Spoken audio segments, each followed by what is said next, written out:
সাংবাদিক সুরজিৎ চক্রবর্তীর উপর প্রাণঘাতী হামলা, দ্রুত দুষ্কৃতীদের কঠোর শাস্তি চায় শিলচর প্রেস ক্লাব। সাংবাদিক সুরজিৎ চক্রবর্তীর উপর প্রাণঘাতী হামলা তীব্র নিন্দা ও ধিক্কার জানালো শিলচর প্রেস ক্লাব।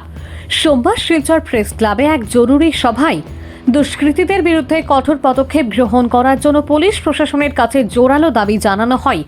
একই সঙ্গে কর্মরত সকল সাংবাদিকদের নিরাপত্তা সুনিশ্চিত করার দাবি জানানো হয়েছে।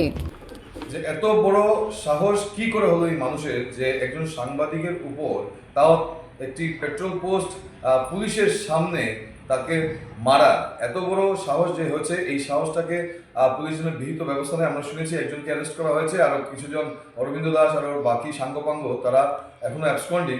আমরা এটাই প্রশাসনের কাছে আবেদন রাখবো যে অতি সত্বর এই যে দুষ্কৃতিগুলো, যে ভূ মাফিয়া যাদের নাম উঠে এসছে, তাদেরকে যেন একটি উপযুক্ত শাস্তি দেওয়া হয়, যেন নেক্সট টাইম ওরা এসব রিপিট করার আগে বারবার চিন্তা করে। আর যদি এটা করা না হয়, তাহলে প্রেস ক্লাবের তরফ থেকে আগামী দিনে হয়তো আমরা গণতান্ত্রিক মাধ্যমে অন্য পদক্ষেপ বা নিতে আমরা তৎপর। আমরা শিলচর প্রেস ক্লাবের পক্ষ থেকে বিষয়টি সম্পূর্ণ তদন্ত চাইছি এবং অভিযুক্তদের গ্রেপ্তার করে দৃষ্টান্তমূলক শাস্তি প্রদান করার জন্য জোরালো দাবি উত্থাপন করছি।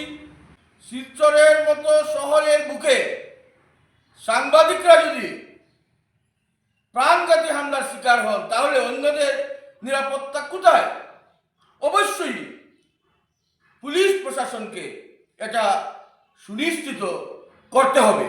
আমরা সমূহ পরিস্থিতির উপর নজর রাখছি। একজনকে গ্রেপ্তার করা হয়েছে, অন্যদেরও গ্রেপ্তার করতে হবে।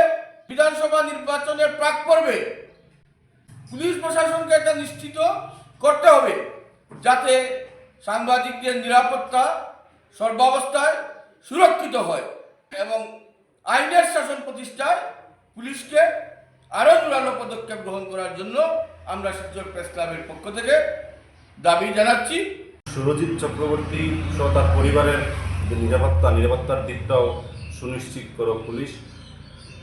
ন্যাশনাল হাইওয়ে পয়েন্টের বা হাইওয়ে ধাড়ির পুলিশ কর্মকর্তা যারা আছেন, তারা গতকালকের ঘটনা নিজে দেখেছেন, কীভাবে নির্মমভাবে প্রহার করা হয়েছে, রাজপথে ফেলে দুষ্কৃতিকারীরা কীভাবে কি মাইন্ডে আসলে প্রাণে মারার পরিকল্পনায় ওকে, এক কথায় বলতে গেলে হত্যা করার পরিকল্পনায় ওকে কালকে আক্রমণ করা হয়েছিল। বর্তমানে ও চিকিৎসালয়ে আছে। ওই ঘটনার সঙ্গে জড়িতদের বা ওই যারা ঘটনা ঘটিয়েছে তাদের দুঃসাহসিকতা কোথায় থেকে আসলো, ওই বিষয়টাও পুলিশ তদন্ত করুক। তদন্ত করে ওদেরকে অতি শীঘ্রই গ্রেফতার করা হোক।